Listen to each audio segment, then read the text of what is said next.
Hello back everyone. Throughout this session, we're going to discuss about JavaScript data types. First of all, JavaScript is a dynamic type language.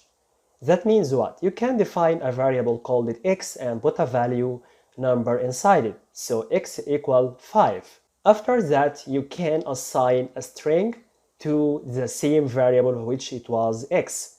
So the new value of x will be string. That means of dynamic type language. Let's move on to two categories inside JavaScript. First of all, primitive values, and the other one, non-primitive values or reference values or object. It's up to you. Alright, so what's basically primitive values? Primitive values, first of all, Boolean, which is basically true or false, or a number. Number could be anything, could be integer, could be float, could be double. I mean, integer, just 1, 2, 3, 4, 5. Float or double, we can talk about 1.2 or 13.5. We are talking about fractions, okay? String could be a word or a phrase.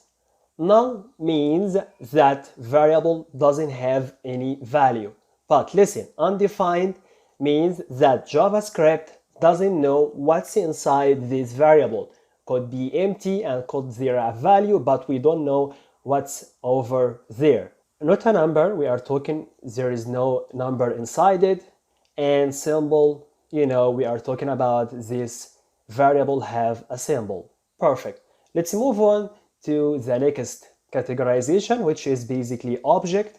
Object maybe have object, maybe functions, maybe arrays, maybe dates, or even collections. Don't worry, we will discuss all of them throughout our sessions.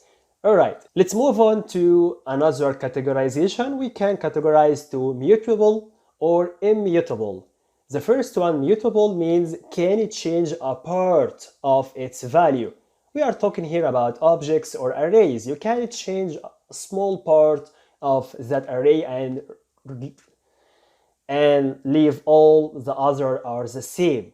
Immutable means value is a whole mass. We are talking here you cannot change a small part of its value. Something like a number. We are talking here about number 3, number 5, number 7. You cannot change part of it, even though we are talking about string or we are talking about Boolean.